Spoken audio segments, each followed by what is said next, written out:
Seconde partie de ce numéro de votre émission Invité Afrique consacrée à la sûreté et à la sécurité aéroportuaire au Togo. Nous en parlons avec le colonel Dokissim Nyama Lata, directeur général de l'Agence nationale de l'aviation civile ANAC Togo. Monsieur le directeur général, au pic de la pandémie de Covid-19, vous vous êtes fait remarquer par les mesures que vous avez prises à l'aéroport international Gnassingbé Yadema de Lomé. La santé des passagers, l'autre priorité des priorités, directeur? Oui, ça c'est sûr.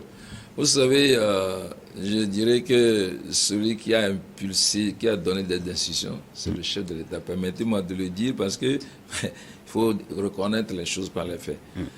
Les actions que le président a menées, ça a été salutaire sur le plan de l'OACI. Par exemple, les actions ici, je crois que les gens prenaient de l'argent, je ne sais pas combien, 10 ou 12 000 là, ou 15 000. Ça a été très salué parce que c'était très dur pour tout le monde. L'OACI a édicté un document qu'on appelle CART, qui demandait de mettre les mesures sanitaires en place. Nous étions les premiers à le mettre en place. Nous avons fait un centre de traitement des opérations d'urgence. Les gens de l'OMS sont venus, ils étaient sidérés de ce qu'ils ont vu. On avait tout le matériel pour lutter efficacement contre cela. Alors, qu'est-ce qui s'est passé? J'ai oublié de vous dire que j'ai eu aussi un prix d'honneur de meilleur gestionnaire de la pandémie qui m'a été offert aussi à l'issue de la pandémie. Dès que le fait s'est senti le 6 mars 2020, immédiatement, le chef de l'État a convoqué une réunion. Il a mis celle de crise à la présidence. J'ai eu l'honneur de faire partie pour nous demander de prendre toutes les dispositions pour qu'on puisse vraiment juguler ça et arrêter qu'il y ait une évolution exponentielle. C'était arrivé c'est pas par voie aérienne, hein. C'est une dame qui avait voyagé par voie routière. Je ne cite pas la compagnie qui l'a prise, elle a fait le tour, elle est revenue. Elle a commencé à avoir des symptômes. Alors, immédiatement à l'aéroport, vous savez, dans Ebola, les symptômes d'Ebola et de la Covid sont similaires. Hein. Une hausse de température, de saignement, tout ça. Bon, bref. Alors, quand l'Ebola est fini, je me suis dit, nous ne démontons pas ce matériel qu'on a mis. Les thermoscanners qu'on avait mis, on les a laissés sur place. Alors, donc, nous avons immédiatement commencé. Les masques ont été commandés. Vous savez à quelle hauteur le chef de l'État a mis 4 milliards pour amener du matériel. Les masques, les respirateurs, tout ce qu'il faut. Les gants. Et vous savez, l'aéroport, c'est le point d'entrée. Alors, il fallait mettre vraiment un accent particulier. J'étais sur tous les vols. La sensibilisation. Et quand on a commencé la sensibilisation, nous avons formé les équipes. Nous avons mis les numéros auxquels il faut s'adresser quand vous voyez quelqu'un qui a ces symptômes. Et c'était suivi. On a mis une équipe de veille de santé. C'est le lieu de saluer aussi l'OMS. La dame, je crois que c'est Diallo qui a fait un travail remarquable. C'est le lieu de saluer tous mes partenaires de la plateforme. SND Lomé, Catherine Aéroservice, Assège, Salt, Assegna. Et nous avons fait un lieu d'isolement à l'aéroport. Quand quelqu'un a ce symptôme, on sent ça, on l'envoie directement dans un centre d'isolement de l'aéroport. Et on était en contact avec le feu Dr Diallo, personnel. On les a envoyés, on les appelait à l'aéroport, à chose. Et naturellement, la mise en place de l'équipe dirigée par le docteur Djibril, le professeur Djibril, que je salue ici. Alors, on était en coordination totale. Nous avons mis un système de telle manière qu'en l'air, si quelqu'un avait cet effet, il y a des mesures qu'il fallait appliquer. Nous avons un CDO où la présidence était assurée par moi avec tous les partenaires. Ils nous envoient le rapport, par rapport, par via chef, que voilà, ils ont été malades d'abord. Immédiatement, nous prenons les dispositions pour l'accueillir ici. On a créé un point d'isolement où quand l'avion vient, il ne va pas là où tout le monde va, il va se mettre là-bas pour le traiter. On avait des thermoscanners avec les prises de température pour tout le monde qui transitait. Et ça nous permettait que dès que quelqu'un est soupçonné, on le met de côté pour le traiter. C'est ça qui a fait qu'on a eu moins de décès. Et ça, vraiment, le Togo, je crois que c'est les États-Unis qui avaient recommandé que pour venir en Afrique, on peut passer par le Togo sans problème. On était dans les 11 premiers pays du monde. avoir appliqué. Donc, il y avait le Rwanda aussi, je pense. Et puis voilà. Donc, ça veut dire que nous, on a appliqué à la lettre ce qui a été édicté. C'est comme ça que je suis. Les instructions de l'OACI. De l'OACI, de l'OMS. Dans le document 4. Et ce qui a fait que, si vous faites le point, il y a eu moins de décès au Togo. Alors, colonel Lata, la modernisation des infrastructures aéroportuaires au Togo depuis quelques années a accru la capacité de desserte du pays par les compagnies aériennes. Qu'est-ce qu'on peut dire à l'heure où nous parlons du niveau du trafic aérien au Togo? Voilà. Vous savez, il y a le PND. On avait exigé de l'aviation, le P18. Chaque ministère avait, pour l'Afrique, pour l'aviation civile, c'est le P18. On nous a dit qu'il faut, à l'horizon 2025, atteindre 1,5 million. 1,5 million passagers.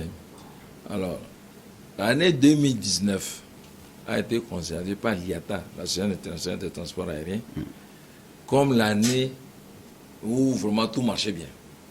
L'année 2020, c'était vraiment la catastrophe. Au Togo, je peux vous donner un exemple du Togo. En 2019, on était à 960 000 passagers. Et en 2020, on est parti à 402 000 voyageurs, divisé par 2. Et c'était partout. C'était une crise sérieuse. Vraiment. Alors, nous, on a eu l'objectif d'avoir 1 500 000 voyageurs à l'horizon 2025. Mais ce qui va vous surprendre. Et l'IATA disait qu'on atteindra le trafic de 2019 qu'en fin 2023 depuis 2024. J'ai dit fin 2023 depuis 2024. Vous savez ce que le Togo a eu? Déjà. Vous l'avez déjà atteint maintenant? Mais attends, j'y viens. Déjà, vers fin 2021, on a atteint déjà le trafic de 2019. On pensait que c'est fin 2023 qu'on allait atteindre. Au jour d'aujourd'hui, en 2022, je viens d'en faire une réunion, nous sommes à 1 320 voyageurs. J'ai dit 1 320 000 voyageurs. Depuis 2023. Imaginez-vous, les 1,5 million, on va les atteindre avant l'atteinte, avant les exigences du PND. Il faut 1,5 million en 2025. Si le trafic continue comme ça, nous allons les atteindre même avant 2024. 1 320 000 passagers. Alors, y a-t-il d'autres compagnies qui ont en perspective de desservir le Togo et qui vous ont déjà annoncé leur arrivée? Bien sûr. Il y a Airpeace, on vient de les recevoir hier, qui vient arriver dans le premier semestre de 2023. Pardon. Il y a Turkish Airlines qui s'annonce. Il y a Emirates qui s'annonce. Et on est aussi en train de faire des démarches. J'ai mis une équipe de démarchants de compagnies, égyptiens aussi. Donc, imaginez-vous l'arrivée de ces 4. C'est fini. Et puis, ce qui a à noter, pourquoi il y a eu cet accroissement, c'est parce qu'il y a eu notre dernier audit nous a placé très, très, très loin. Vraiment, dans les meilleurs résultats, on a ouvert, Askai a augmenté son taux. Askai est passé à 12 avions, alors qu'ils ont ouvert avec 4 avions en 2010. Ils sont à 12 avions. Et dans les 12 avions, ils desservent maintenant Johannesburg, Praia, et puis d'autres destinations, je crois que Sao Tomé. Et Éthiopie a aussi accru ses voyages. Il va jusqu'à 10 vols par semaine vers les États-Unis. Et nous pensons qu'on va pouvoir augmenter ça. C'est pour ça que je suis très rigoureux. Je n'accepte pas la nonchalance. Je ne veux pas des paresseux chez moi. Si tu es paresseux, pas la peine de venir à l'aéroport. De toute façon, on fera les tests. Je veux la performance. En aviation, on ne fait pas de l'à peu près. L'avion, il est bon, il vole. Il n'est pas bon, il reste au sol. On sort des vies humaines. J'ai arrêté certains avions ici qui étaient sur le point de partir. Si vous citez les noms, les compagnies les noms de ces compagnies, vous ne croirez pas. C'est que l'aviation, c'est tout le temps le travail. Personne n'est à l'abri. On ne veut pas dire, je suis meilleur. Non, ce n'est pas vrai. Si vous êtes meilleur, il faut le rester. Le tout n'est pas d'être meilleur, c'est de le demeurer. Et c'est ça, moi. Moi, j'ai la compréhension de tous mes éléments. J'ai d'abord la sélection c'est des gens bien sélectionnés, formés dans les écoles à Singapour, en Corée du Sud, en France, en Europe, aux États-Unis, à Oklahoma City, à Miami. Et ils font ce qu'on appelle un job training. Ils vont, si vous êtes qualifié sur DC-8, vous devez aller à Miami. Si vous êtes qualifié sur Airbus, vous devez aller à Toulouse. J'ai des inspecteurs qualifiés de ces institutions. C'est pour ça que les gens se demandent comment on fait. Je fais pas c'est pas des miracles. Il faut appliquer ce que votre mission vous donne comme feuille de route. C'est ça. C'est aussi simple que ça. Alors, vous parlez de nouvelles compagnies qui vont s'annoncer ou qui s'annoncent pour desservir le Togo. Est-ce que nos capacités d'accueil peuvent le permettre? Ça, c'est une question qu'on appelle ce joker. Et je vous félicite. C'est ça notre préoccupation.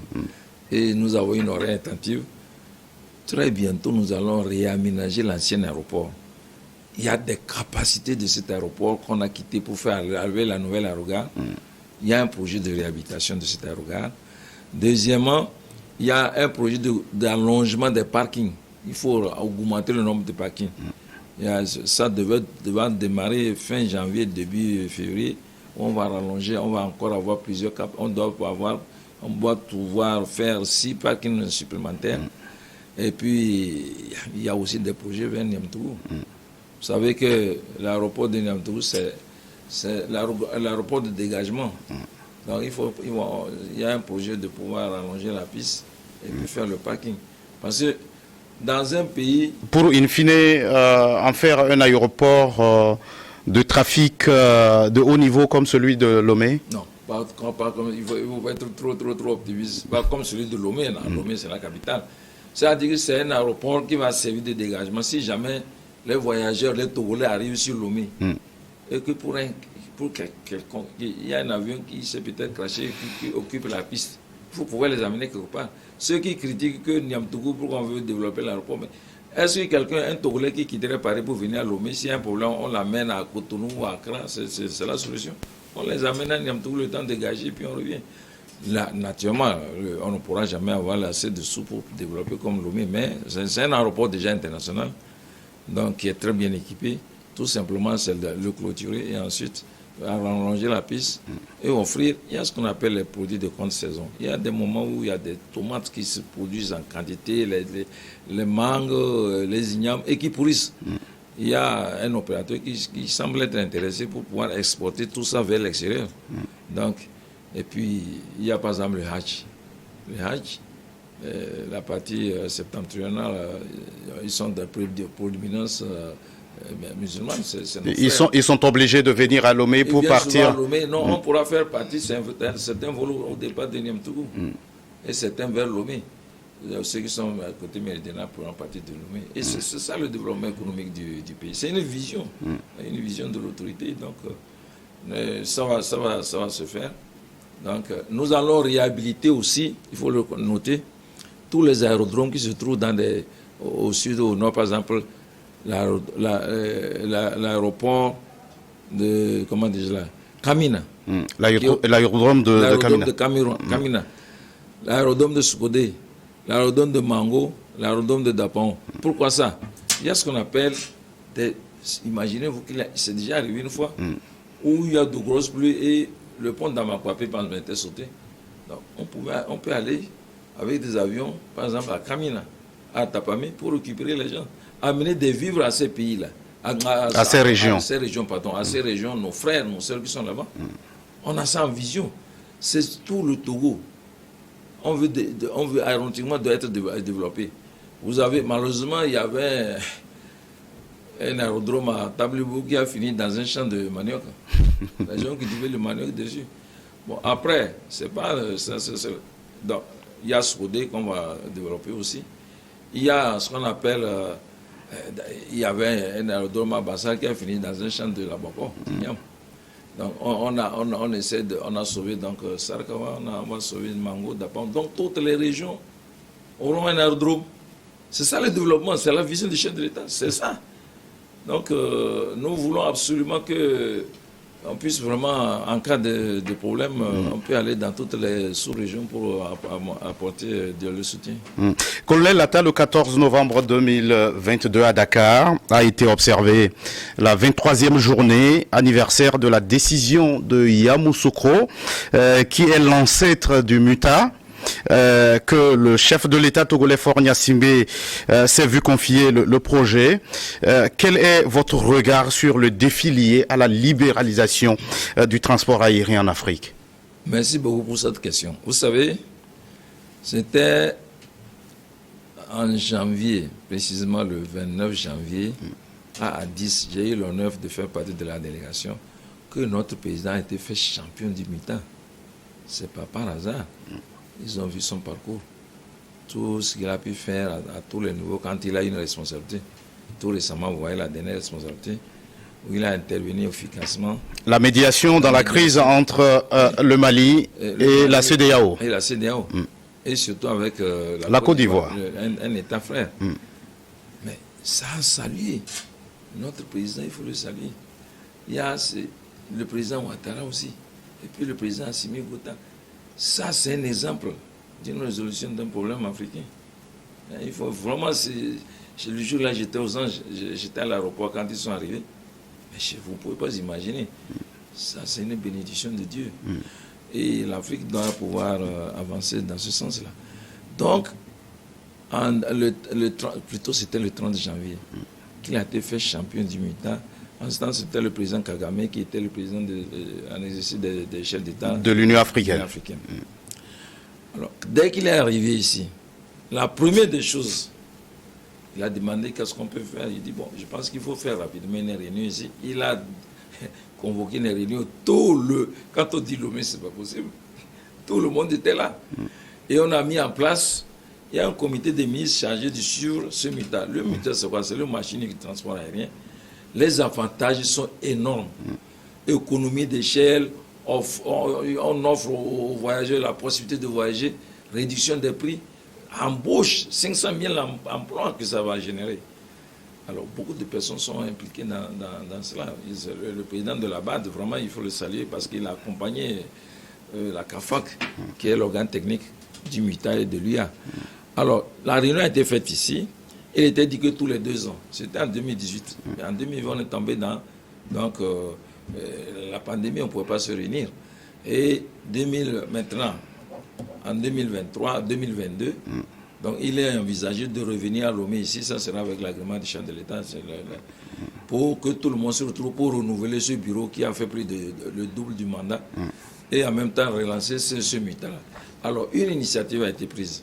C'est le lieu de saluer la secrétaire générale, Madame Adefunke, qui nous a consultés, de trouver sur les 35 pays. Je vous annonce que quand le président était fait champion, on n'avait que 21 pays, avec avoir mis 20 ans. Et le président est arrivé en 2018, et en 3 ans et quelques, 4e année, on a eu 14 pays supplémentaires. On est actuellement 35. On l'a compris, il y a eu des avancées sous le leadership du chef de l'État.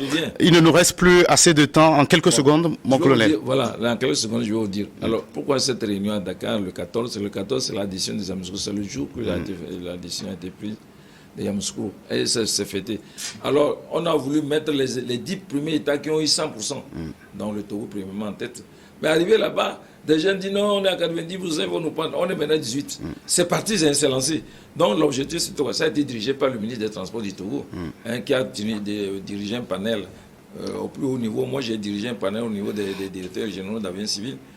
Et c'est défini, c'est arté, c'est parti. On l'a compris. Maintenant, très rapidement, en quelques secondes, quel est votre mot de la fin, colonel Latta? Le mot de la fin, c'est qu'on continue à travailler les mains dans la main. Et qu'on soit ensemble, c'est ensemble qu'on sera fort, ça c'est sûr. Et que très bientôt, avec l'agrément du chef de l'État, il y aura une rencontre ici pour développer le transport aérien. Parce que quand on est ensemble, on fait des côtes chirines, des alliances, et l'Afrique ne peut que se porter mieux. Et c'est l'appel de colonel Doxim Inyama Latta, directeur général de l'Agence nationale de l'aviation civile ANAC Togo. Merci d'être passé sur ce plateau. Je vous en prie, merci beaucoup. Merci à vous qui êtes restés à notre compagnie. À très vite pour un autre numéro de votre émission Invité Afrique.